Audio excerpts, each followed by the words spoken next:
Hello, my name is Nadine and welcome to Hop Along Studio. So in today's video, I wanted to show you 3 different ways you can transfer images into one of your books, on a piece of paper, or another project.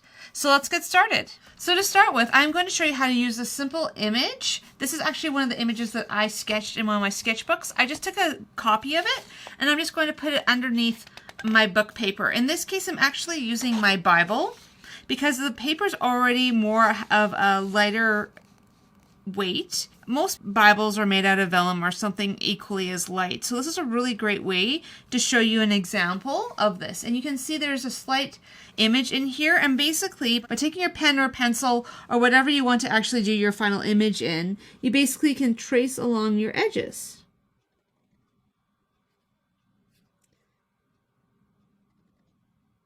And you just basically follow the lines.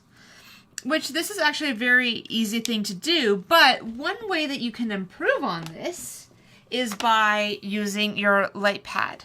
So in this case, I picked up this light pad, I think from Amazon, and it was not expensive. It was quite reasonable. And it's fairly thin as well, as you can tell.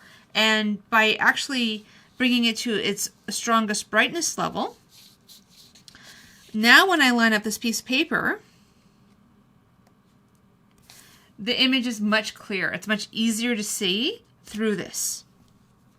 And so this will actually make your tracing a lot easier. And so basically all you're doing is following the lines.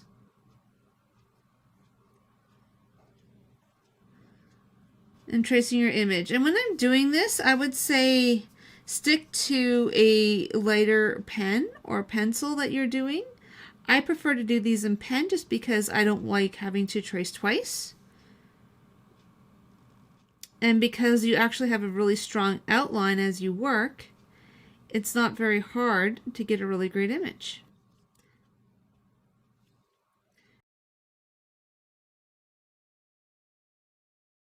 So you might be wondering why you would want to trace over drawing everything freehand.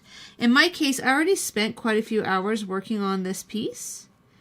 And to be honest, I don't necessarily want to have to go to all the work of doing it again freehand to do it in another medium. I feel like there are times when you can let your art go quite a ways if you're willing to reproduce your images in more than one way. And you might notice that I am not doing this perfectly according to the lines. Part of this is I do want to move fairly quickly in this demonstration. The other thing too is I like practicing the strokes that feel a little bit more natural. So it gives a little bit more natural look to my traced image. Because if you do draw, sometimes it's nice to be able to use your images in more than one place. So by tracing, you can actually have your images go a little bit farther than maybe you had originally planned on. It's kind of like almost like making a print of your work.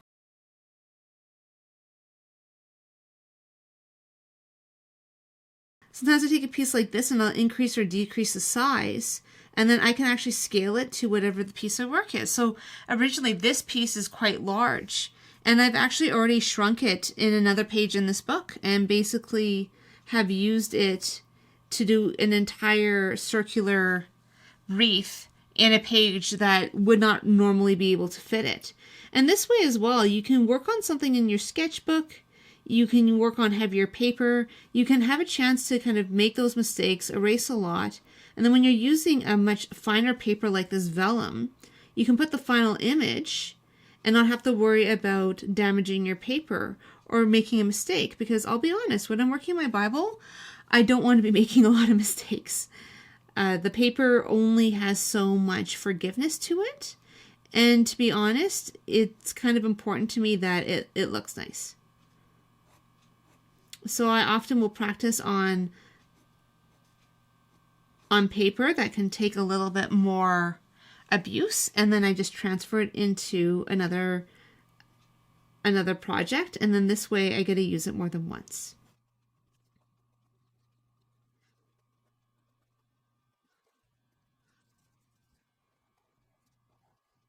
And once I actually finish tracing this whole thing, I am going to thicken some lines in areas. I'm just not going to do that right now as I'm just tracing it. I want to get the general lines, and then I will add in some of the details as I see fit.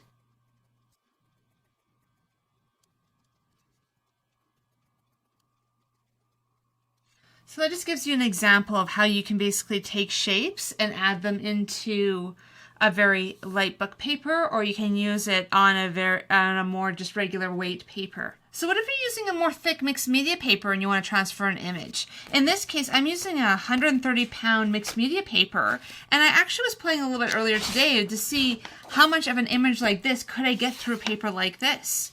And I actually honestly thought there was no way I was going to be able to transfer that through, because when you look at it the way it is right now, you actually can't see the image at all through it. But the funny thing is once I put my light in behind, I was surprised because you can actually see the image through it. It is faint. It is not super easy to see. But if you have been following some of my other videos where I have actually done some composition drawing, you will see that instead of, if you don't want to necessarily do a grid, but you want to basically get a general image out so that you're able to add it to your work. So by having a light pad like this, you can basically get your general shape. And for me, the most important part is getting all those antlers, because those ones are the hard ones to really differentiate. It might not come up very clearly on the video here, but you can actually see the very shadowy image. It isn't as clear as it would be on a regular piece of paper, but for a mixed media project where I am looking to add a lot of paint and other things to it, this allows me to basically sketch the image while at the same time being able to add a lot of heavier medium on it. So again, the light pad will only take you so far. At some point you are going to need to use a different way of tracing to be able to get the level of detail that you're looking for. So what's nice about this is with this light pad, because it isn't expensive, the nice thing is you can get your image down. You can save a lot of time instead of having to spend most of your time trying to figure out all the perspective. Very quickly you can get your image down and be able to start painting. So what if you're using a 130-pound paper and maybe you don't have a light, but you want to find a way to transfer your image? Another way you can go about it is using this express transfer paper that is actually a graphite paper. When I bought it, I thought it was just graphite paper. I didn't realize it actually had a white side and a graphite side. So what's nice about this is because you can actually print in an inkjet printer. I took one of my original photos, I printed it, and now I'm able to turn this into a sketch or a painting. And so with the graphite on one side, it will transfer over once I add a pencil or something sharp to actually move the image onto this piece of paper. So to start with, what you want to actually do is you could use a stylus, but in my case I'm going to use a pencil, and I'm just going to go over it. And again, in this case I'm using a hard leaded pencil. So this is a 6H pencil, so it's going to be quite hard. And what's nice about this is you can get into really small details. You could add in all of the building shapes. You can add in all of these small details.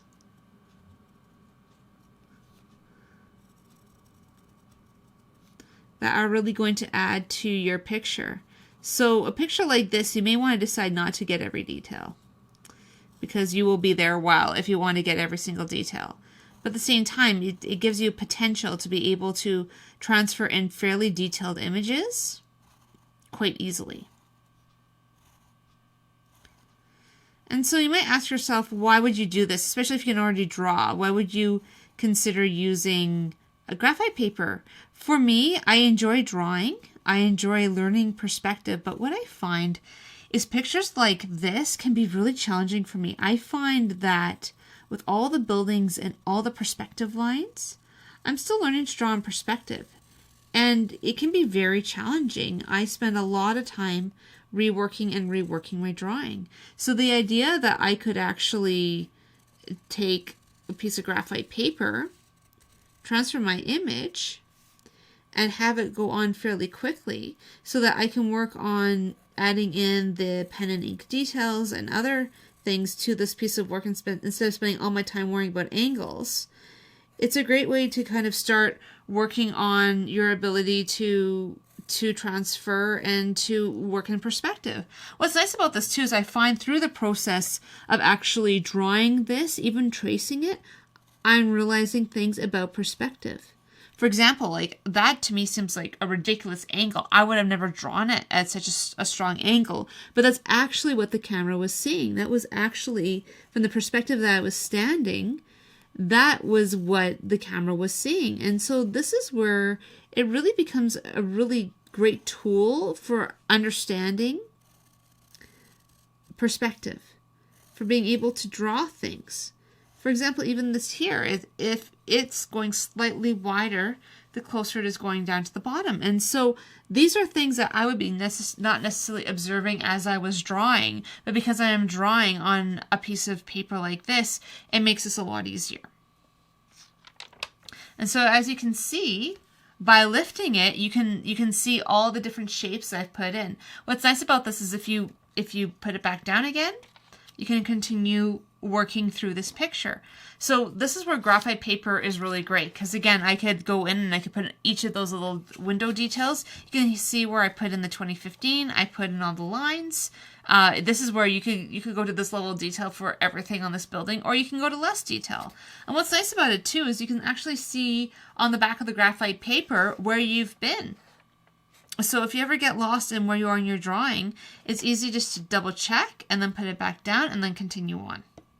So that's how you use graphite paper for moving an image. If you weren't using a printable graphite paper like this, you would basically need to add your image on top of a piece of white paper, add your graphite paper, and then trace over. So you basically have a sandwich of the paper you want your image on, the graphite paper, and then your image on top. So in a sense, by using this particular one, you are cutting out a step. Also, I'll show you how to use tracing paper to copy images. In this case, I'm using an old alphabet. And one of the reasons that I like tracing images is by using old alphabets like this, you can get some really interesting, unique looking art pieces that are maybe not that easily available now. Because this style is so different than what you would say a normal style you would necessarily see in text. And basically what you're doing is with your 6H pencil, you are outlining your image.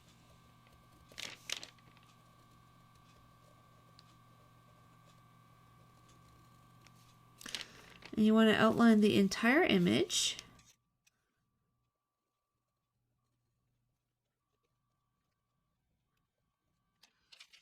In this case, and it's very faint, but you want to make sure you're using a hard pencil so it actually goes through the entire piece of paper. And so I'm just going to write the word love here.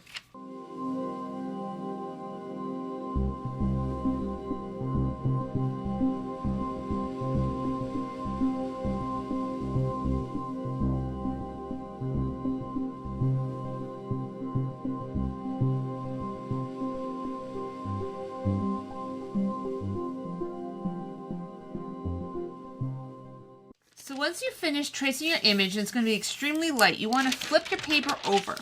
Once you flip your paper over, you'll notice that the back surface, because if you press hard enough with your very light pencil, will actually leave a bit of an indentation. And then what you want to do is you want to take these conte crayons, and then you're going to rub very gently across the back.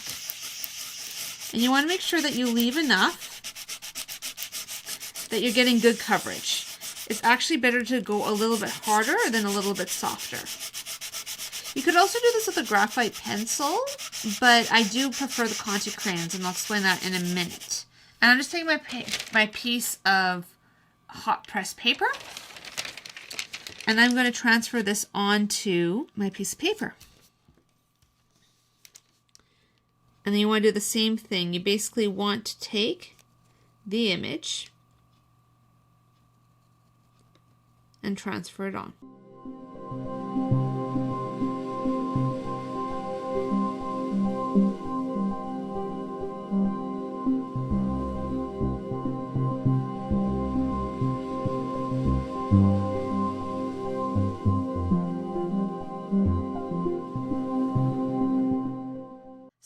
that you have transferred your image onto this, the next thing you want to do is outline it with either a Pitt pen, a dip pen, or some sort of other writing implement. That will make it permanent. In this case, why we are using the Conte crayon is it has a lot of contrast. You can see it, and it's also very easily erasable. It actually erases better than graphite does. By using Conte crayon, what it does is it prevents you from having any unwanted gray marks or eraser marks that you don't want that could smudge your work. In this case, I'm using the tracing paper to actually protect my image a bit as I write because I don't want to smudge it.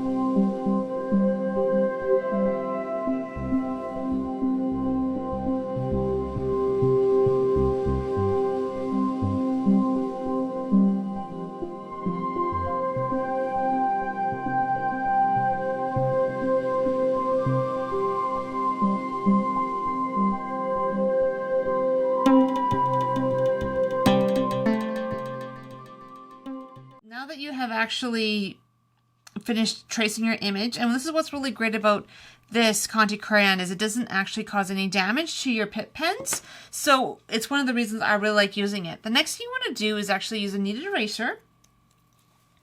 And this is why I really like using the Conte crayon over graphite. Is basically just rub it across and it picks up all of those little bits of crayon. And what's really great about this is you end up with a very pristine image. You don't end up with a lot of weird graphite lines, and you end up with a much clearer image that you can paint or do whatever with. My intention is to actually use gouache to paint this image. I've actually started doing illuminated lettering a little bit here and there. I took a class in it at the beginning of last year. And I really like the technique. It's not something I do all the time because by nature I'm a mixed media artist, which makes me, at least in the way I like to do mixed media, not super patient. So I find that some of the little errors I made where I had the lines touching does bother me. And so I tend not to do this type of work a lot because I do tend to be fairly perfectionistic or end up being fairly loose. And by a looser style, it keeps me from getting too weird about the imperfections of my work. So here are the 3 different ways that I do tracing in my work. I have the graphite, the light pad, as well as the Conte crayon and the tracing paper. I hope you've enjoyed this video. If you have, if you could like it, subscribe to my channel, and maybe provide a comment below about what you like about this video. As well, I have my website, hopalongstudio.com, where I have other ideas on how to create a creative habit in your own life. I hope you have a really great week, and I will see you next time.